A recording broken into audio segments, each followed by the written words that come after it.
Hey guys, welcome back. It's Elucid.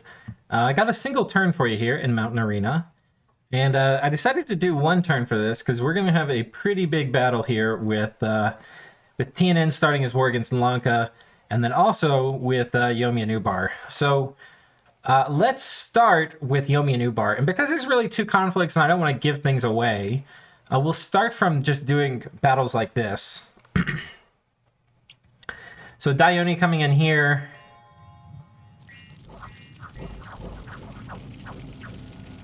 Okay, and this is kind of interesting that there was another mage that spawned just from having the Kahin present. And then coming down, we have a battle in Rainy Pastures. And this is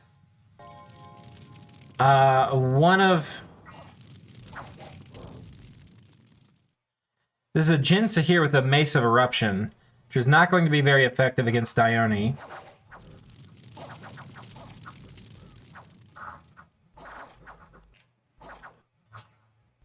Oh, but he's on Advance and Cast.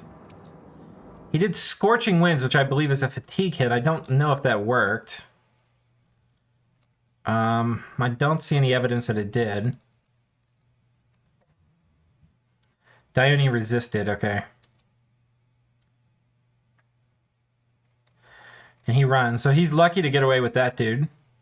But loses 4 Djinn Warrior. And then here we have a big, I think this is the big battle in Monarch Woods. So we have 4 Djinn, we'll take a look at them. A Halberd of Might, and then the Morale, or Fire Hat, and Copper Plate. Key Boots get that extra attack. This one's got Quickness, so a little extra spicy on that one. And then this one's got a Stinger and a Shield of Valor. So they've all got long weapons, so they're all going to be repelling, and they've a lot of them have some form of other attack, either like Quickness, which is going to give them more attacks, or like, you know, Key Boots or something. On the side of Ubar, he's got a lot of Shaitan.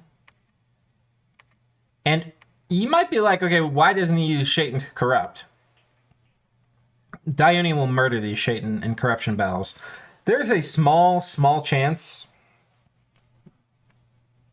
Actually, we should kind of test that, but it's possible you might get them with like air elemental spam. But you would need bodyguards. And I don't know how well that would go. But so he's got Holy Scourges on this one, and Luck, and a Copper Plate. Now these are all things you're probably going to need. What he doesn't have is morale boosters. So like a Ring of the Warrior would be really good here, and then the Fire Hat would be really good.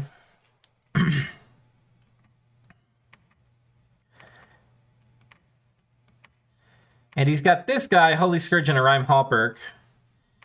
And he's got this guy who has Enchanted Salt, which this must be from something else, because I can't imagine these Djinn are salt vulnerable. The Ghost might be. Actually, I think the Ghost would be that they turn into. We'll check that. And he's got a bunch of Hobart crossbows. He needs his chaff to kill this chaff, because if he's having to have his Shaitan wade into all of this enemy chaff while at the same time the Djinn are pounding on him, forget about it. But if his chaff is wading into it, so some Djinn land back here and they die, and now it's the chaff and the mages on Advance and Cast. These guys are running.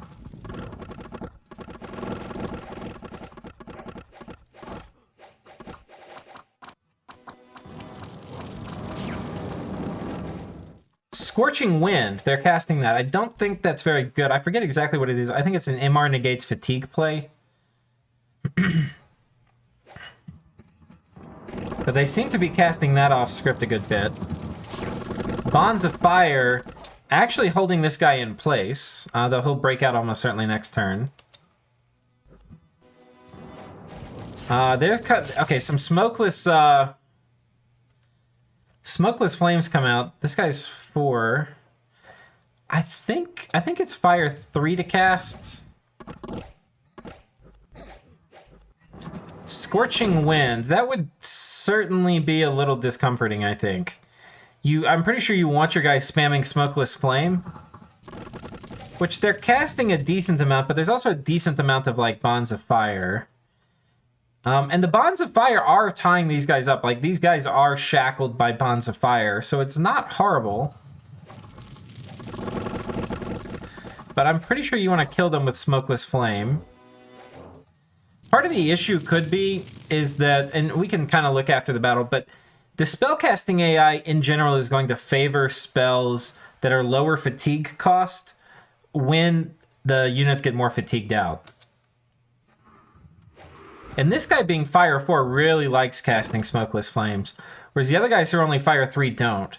So I think that's a pretty big factor in all of this. You know, like this guy probably also, he's Fire 4, he's probably been casting it. No, he's doing Bonds of Fire. Strange, I wonder what's causing the AI to do Bonds of Fire.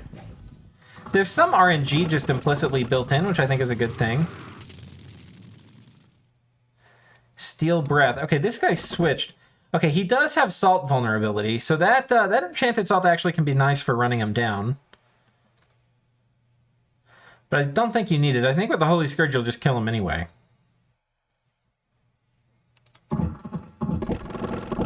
And they are stuck in place with these Bonds of Fire. I mean, that is not a horrible thing. Okay, he gets blown up. If these guys were spamming Smokeless Flame, I think these Dione would have died, though. Oh, there went a lot of Smokeless Flames. I mean, the other thing to take into account is Smokeless Flame is a large amount of armor-piercing fire damage. Some of these guys are just immune to it. It's like 35 fire resistance and 27 protection. He'll be mostly immune. So that's an important consideration. That might be why some of this stuff isn't getting cast. I'm not exactly sure how what the resistances are and stuff. Okay, yeah. 35 fire protection. I think he switched. Oh, he's got these Burning Pearls, which are going to be really good because they give him fire resistance and they give him attack. Both of these things are very good against Smokeless Flame spam. So we can actually see that Yomi has adjusted his kit, I think, for fighting Ubar that went on this evocation rush.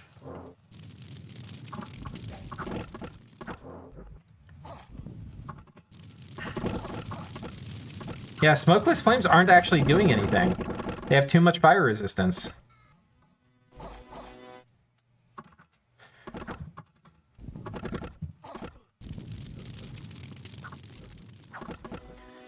So, there's a lot of things that can be done here. We went in the last episode, tested, like, could you kill these guys with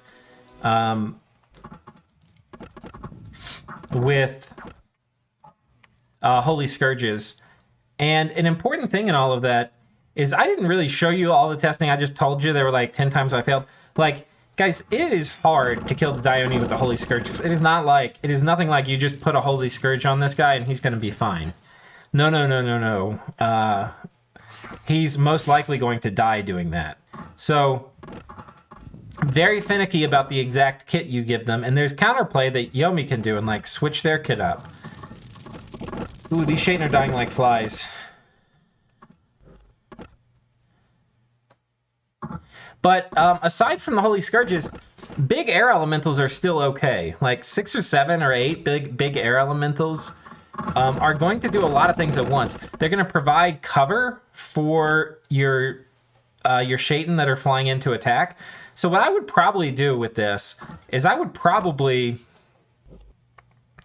have some mages, some Air 2 mages, on the 4th and 5th round summon air elementals, and have my casters jump in with them probably, have other guys spamming out evocation in the front, maybe doing reinvigoration if they're the blood randoms at the end of their script to reset and do more evocation like Smokeless Flames and whatever at the end. But have the Shaitan jump in about round 5 or something. So they only take 4 scripts to like buff or what have you. But yeah, they jump in around the same time and as the air elementals, and they can start punching them. The air elementals can cause these guys to rout as well. So yeah, like six big air elementals will kill these dudes. But these guys are also going to tear them up, but they're a distraction. I don't know. There's different things you can do. But the thing that was you might have noticed in this battle was that there wasn't... I think he put these Holy Scourges on as like a defense in case these Dione get in close. But you really want them... I mean, the Just Man's Cross is a cool idea. I just don't think it works. But you really want them to attack. But you need to time the attack once most of the chaff is dead. And you need distraction around them. Because if you imagine he had 3 Shaitan jump in here, like right now, this is round 4. So let's say round 5. Okay, let's say they jump in right now and it's just for a Shaitan. There's a very good chance these 4 Dione would just one-hit kill each of the Shaitan. Like, these guys are ridiculously strong. So you need them jumping in at the same time as there's other chaff around, like imps, like air elementals, like birds or something from your camels. Other kinds of chaff, I don't know what it is, needs to be around them when these guys jump in. Yeah. But yeah, instead they're just casting spells and stuff. And that's not exactly a bad thing. It's just... and honestly, if the spell AI... Well, no. I was going to say, if the spell AI were better, they would have killed him. But I actually don't think that's true. I think there's enough fire resistance on a lot of these guys. They weren't going to die to Smokeless Flame. I think that's why the spell AI was kind of freaking out. It was like, yeah, we can't damage them through this much fire resistance and this much protection. By just 10 more fire resistance is making a pretty big difference here. So, yeah, it's... I think this battle is actually into... It's... 1 second. Yeah, I think this is going to be basically the death knell for Ubar. And we saw a lot of cool things in this war. Like... some really cool battles. He's killed just a boatload of Yomi chaff. But he just hasn't been able to find an answer to these Dione. And I think the Yomi player's been playing really well. He's been gearing these guys up. He's been bringing appropriate amounts of chaff so the Dione are hard to isolate. I think this is something where Ubar could have won if he just had a few more nudges in the right direction. Like, he was really close to winning it. But, there could have been counterplay by Yomi as well. So I think this was a really cool matchup. Ubar had a lot of really cool ideas for how to approach it. I think just ultimately it's a threshold thing, right? Like, if you've got to get to 100 for the ideas to work, and if you're at 90, it basically completely fails. He was like at 80, right? So it's like... he was real close to pushing it over to 100, but just needed a little bit more stuff. So I think now, he's lost a ton of his mage core. He's lost 5 of the Shaitan. There's only 5 Kahin left. He's not researching because he's been committing all these mages to fighting. And the thing is, when they're committed to fighting, but they're not killing stuff, you just get farther and farther behind. So he could maybe have a couple more Hail Marys. Like, he still has these sages, presumably, so maybe he could try Soul Slay stuff. These sages would be excellent, completely choice for fluffing up the Shaitan before they jump into melee, the Holy Scourge Shaitan. So we'll have to see what they if he has any last hurrahs. A few very well geared Shaitan might be able to turn the tide still. I don't think the position's completely lost, but I think the wheels are off the wagon, right? Like, things are positioned to go in a downhill spiral. But it's been really cool to watch. So many thanks to Ubar and Yomi for giving us this really cool battle. And people who are like, Ubar's completely broken, you need to coalition them. Well, they're getting 1v1'd down pretty well right here. And you cannot corrupt Dione. Like, forget about it. These are one of the hardest, probably, if not the, like, one of the hardest. I don't know. I think they're probably the hardest things to assassinate in combat. The wolves are going to do all these things. Oh, did I have a battle where I was fighting Yomi and I had Shaitan? Or Dione? Wait, what was I fighting? Oh, no, I did. I was like, God, this is familiar. This is from the All-Stars game. I'm pretty sure one of the guys I was fighting had Dione. And I had come up with a script to kill them in assassination battles. But it's really fucking hard. I think I spent a long-ass time doing it with Sakane. And, like, we tried a bunch of different things. I think it was Dione. I'm not 100% sure. But, yeah. It's, it is certainly very non-trivial. And it will require significant investment to get Shaitan to kill Dione, I think. Though it's possible, maybe you could do it with, like, a handful of acorns and 2 big air elementals. I don't know. I think that wouldn't work, but it's possible it could. All right, gentlemen. That's that. Many thanks to both these players. Hinnom moving here with his raptors while Yomi is cleaning up behind him.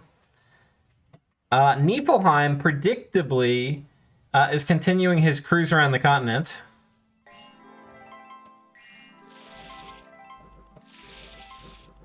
A bunch of swarm casts.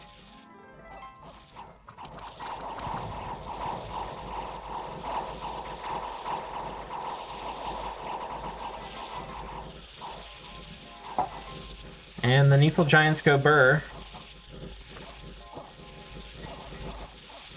Those Earth Elementals... No, they'll freeze the Earth Elementals. I was going to say, if the Earth Elementals got in, it could be a little rough. But yeah, there we go. So now he has the Throne of Earth. Micklin politely not following and taking this. Though maybe he just claimed this throne this turn? We don't see that. Has he not claimed it yet? Oh, no, he has. But yeah, I would have thought he would have come through here and taken some of this stuff back. Tian Chi has popped the fort here for Hinnom, so we'll have a cool battle there next turn.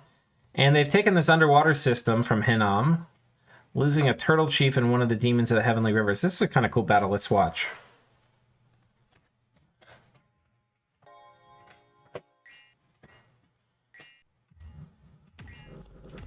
Sadly, the guy that got blessed ended up getting murked.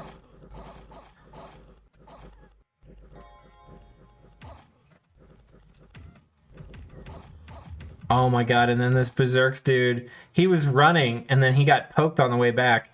He turns around and literally kills everybody. That is hilarious. Oh, man.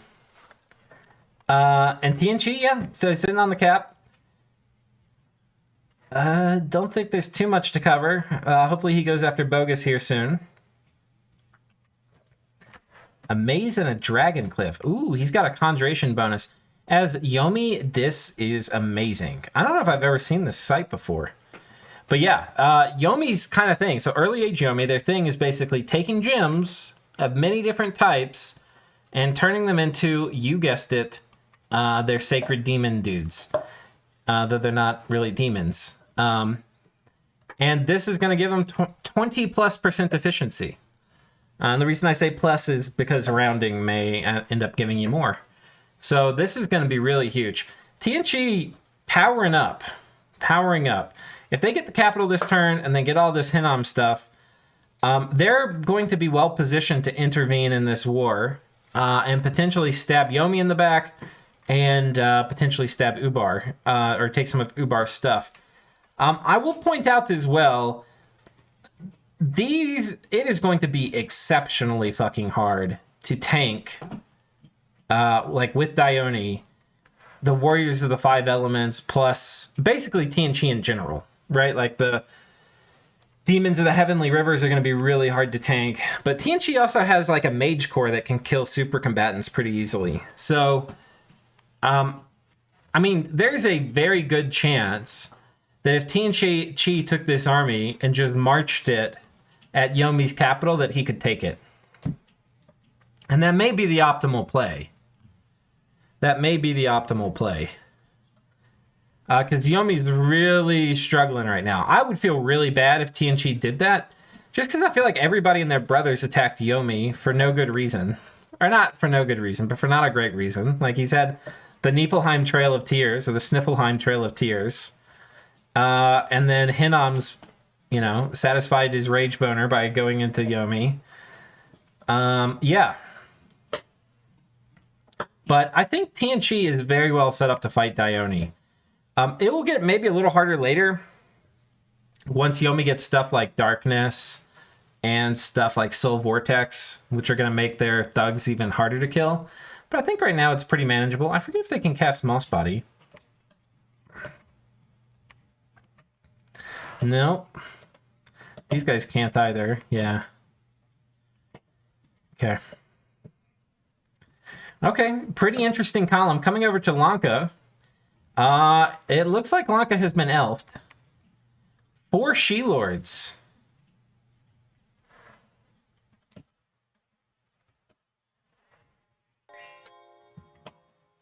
Blessing, Mist Form, Phantasmal Warriors, and Attack. And then one guy in the back casting. I don't like this, I'm not going to lie. I think this is extremely risky. If there were an army of Sacreds here, I think they would have murdered this. Yeah, I think you would want these guys on advance and cast doing Shockwave. They don't have a ton of shock resistance. I think actually what you do here is you script if you're going to do them naked, I think you script shock resistance turn 1. So they're all getting bonus shock resistance, then Blessing to add to that. Then Elemental Fortitude to add to that again. And then Mist Form and Advance and Cast. Ideally, you combo that with a Reinvigoration Bless. I forgot what they had on their Bless. Yeah, a bunch of resistances.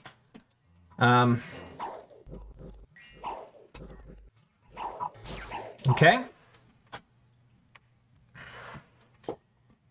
Here okay, let's watch all these. A large squad of Kappa plus some elves are going to fight some Kooni. Now, Kappa, I believe, have a bit of dark vision. Oh, no, they don't. Oh, no, they don't. So these Kooni are getting a major stat bonus against these Kappa, because this is a fight in a cave. But then the elves arrive, and the elves do have a bit of dark vision, or they have spirit sight, so they start killing things in short order. But the Kappa took a bit of a beating. And let's see what this is, because this may have been the main attack. Oh, no.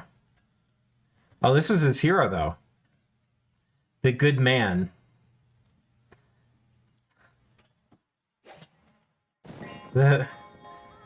Stephen Stegall, the Good Man. Great Sword of Sharpness. A Dagger's Club, Area of Effect. I mean, this is cool. But there's a bunch of fucking quickness demons here.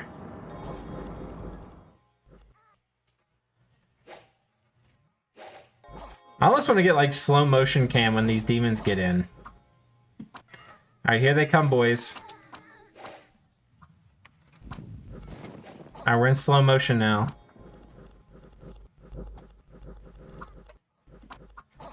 They're very fucking angry. Let's see what the bless is on them.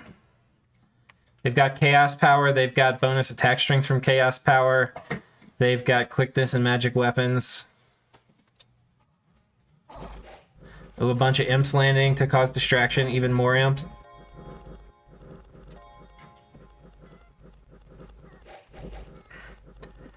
And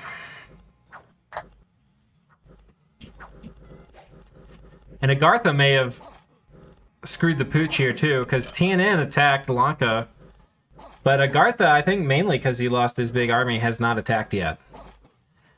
And I believe this is also the problem of coordination, is that even if y'all are both in agreement, like, yeah, we need to kill Lanka, and I mean, this happens all the time if you look at like historical wars with coalitions. Very hard to get people to commit to actually pulling the trigger at the same time if they're not under an actual unified command. And now these guys just have to, you know, survive without a ton of protection. They're dead.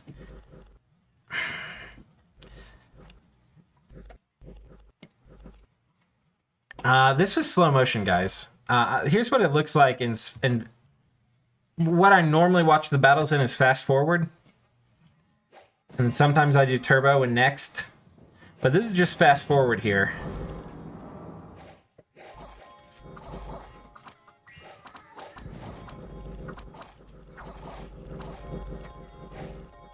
It is a beatdown. An absolute freaking beatdown.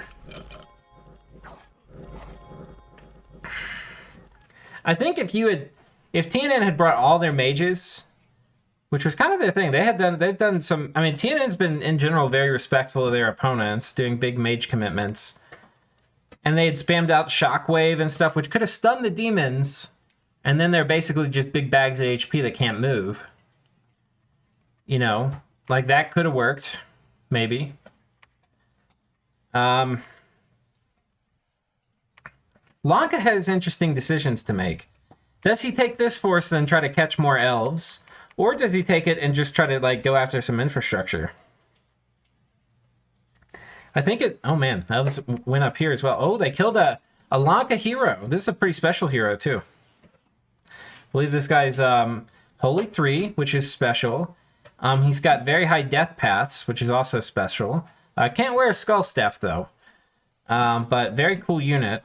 He also has a really cool attack. This Ravana's Fists, 9 attacks. That's a lot of attacks. Yeah. He's pretty spooky.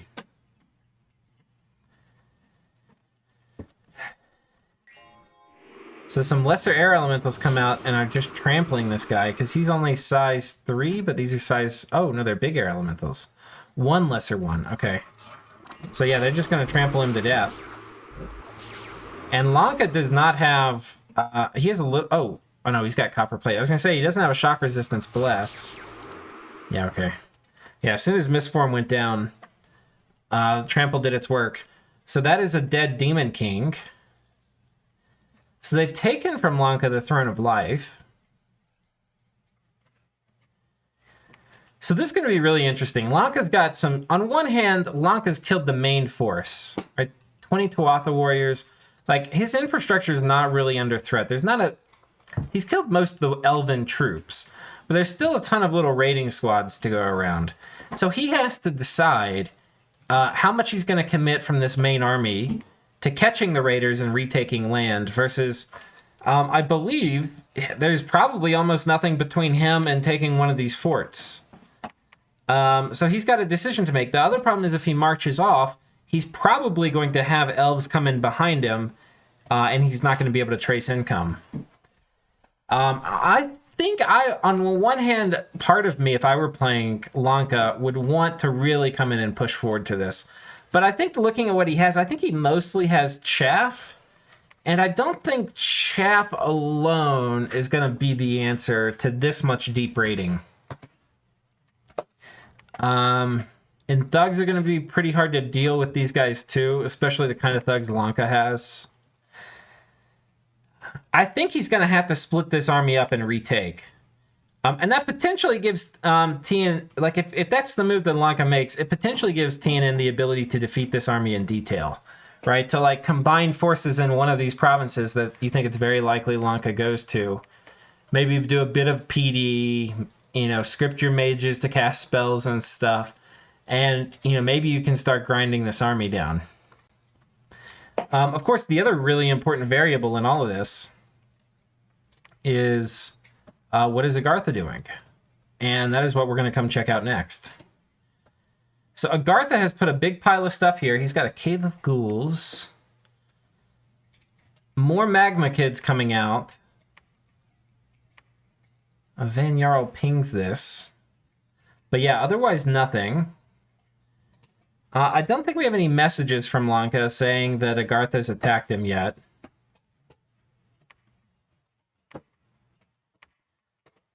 We're going to have to see. This is pretty interesting. I mean, TNN's going to have... Basically, until Agartha engages, TNN's going to be fighting basically 1v2 because Lanka's controlling the resources of 2 players. So he had, on one hand, a very successful first turn of war because he took a bunch of land. On the other hand, he lost a lot of... He definitely lost more than 1 turn of production. So, going to be really interesting to see how this plays out. And I'm going to be really interested to see what Lanka does. The other X factor in this is I think there's like a 90% certainty that Niflheim is going to move over this way and continue his march, which is going to probably piss off TNN a lot. Because if there's a time that TNN needs to not have a big track of Nifl giants marching across their lands, it's probably actually right now. This is a very bad time for these guys to plow through. What's hilarious is they might bump into Lanka if Lanka decides to march south. And that could put an end to the nomadic Nifl tribe. So I think that's it for this column. Coming over to Miklin, they have taken this fort. There's one Gaija inside. Oh god, the Aussies are starting to come out in critical mass. Oh, quickness and body ethereal Aussies. Dear God, help us. What is this madness? And Niflheim is stormed by Vanheim with a bunch of lizard warriors, which actually is exceptionally risky. It's nice because they're eating the boulders, but the risky part is they have bad morale, so they're going to run like they did. But it's possible that it was a good call because they ate a lot of the boulders that otherwise would have definitely hit Van Heers. So he only ended up losing 3 Van Heers. He probably would have lost like 15 or 20. So maybe this was the right call. I was just worried it would HP route the army. He takes this. He takes this. Loses a Van Heers for shame.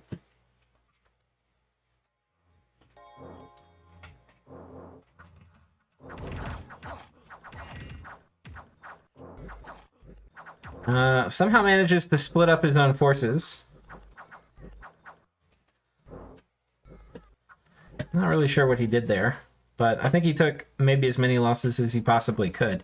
I think what you want to do is you want to like defense tank the barbs with the herdmen and maybe have the lizards hit on a flank and have these guys casting lightning bolt or something. I don't know. And you put a gem on them for Thunderstrike. Probably a lot of ways to do it. The real question here, though, is what's going to happen now. Because with this column now has 2 owners. I think this might be the first column to truly have 2 owners. Yeah, it is. So the question is now, is this going to... I expect it will go into a 1v1.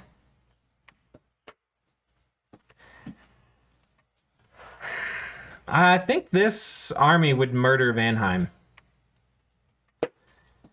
I think it would murder them very, very good. What do they have on this front? They've got more stuff over here. Got more stuff over here. Vanheim just took this throne. Ooh, this is a kind of cool battle. He's got a mounted herdman, which I don't really like for Vanheim, because I feel like as Vanheim, you need siege chaff. And, oh man, that one fire elemental ruined them. Those guys, by the way, are 50 gold a pop. That one fire gem worth of fire elemental did so much fucking damage. It killed, yeah, 600 gold of mounted herdmen with 1 fire elemental. Yeah, I don't like these guys. If they're sacred, they're great because you can put resistances on them and whatever. They can be cool. They're fine, you know, but I don't know. They tend to get yeeted pretty hard by various sorts of spells. They can be okay at raiding and stuff, but yeah.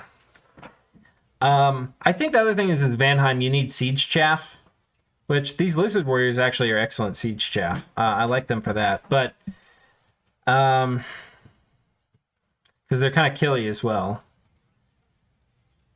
Oh, I guess the Sphinx landed. Let's watch this again. I think I completely missed that part of the battle. I think the Sphinx must have landed right amidst the Van Heers. I was busy watching the mounted herdmen. Oh my god. No wonder I missed it. He died in like a freaking second. 120 hit points. Jesus Christos.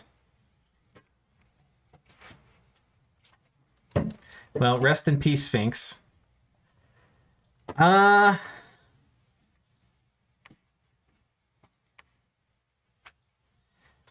turn the labs in.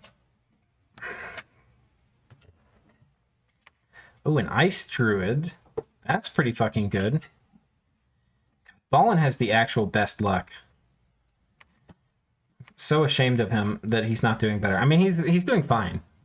But, I mean, he has the best luck. Okay, Outer Throne, Magic +1. I don't think... Yeah, he went Drain, so that's kind of nice. More Barbs for the full PvE experience. He should honestly be farming Barbs for experience. But instead, he's managing to lose thugs to them.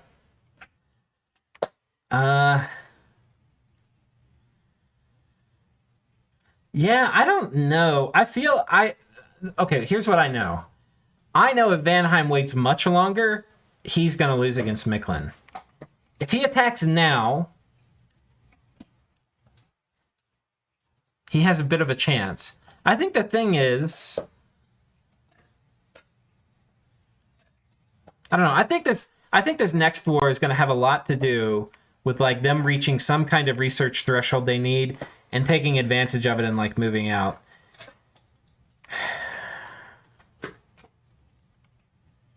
I feel like Micklin's going to win right now, but Micklin's going to win so much harder in 10 turns. The advantage, if you're in that position, if we put ourselves in Micklin's shoes, we say, okay, you are going to win harder in 10 turns, you can chill. The thing is none of the other columns have stabilized. So if he wins quickly against Vanheim, he'll have the whole column. And then the other 2 columns are basically going to have to work together to control him. So that's going to be very strange.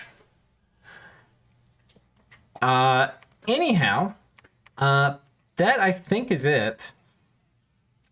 Well, next episode we'll get to see TNN, TNC most likely taking Hinnom's capital. I think we are going to see the crumbling of Ubar as Siege Chaff, etc. moves in. Hopefully Yomi finally has the resources to come back down here and take all this stuff that Niflheim took from him. And we'll get to see the further evolution. I think this will probably be the part I'm looking forward to most now, is the further evolution of the Lanka-TNN conflict. And at some point, Agartha will have built up enough stuff they'll feel comfortable attacking as well. So thank you so much for watching, everyone, and hope to see you in the next episode. Until then, take care.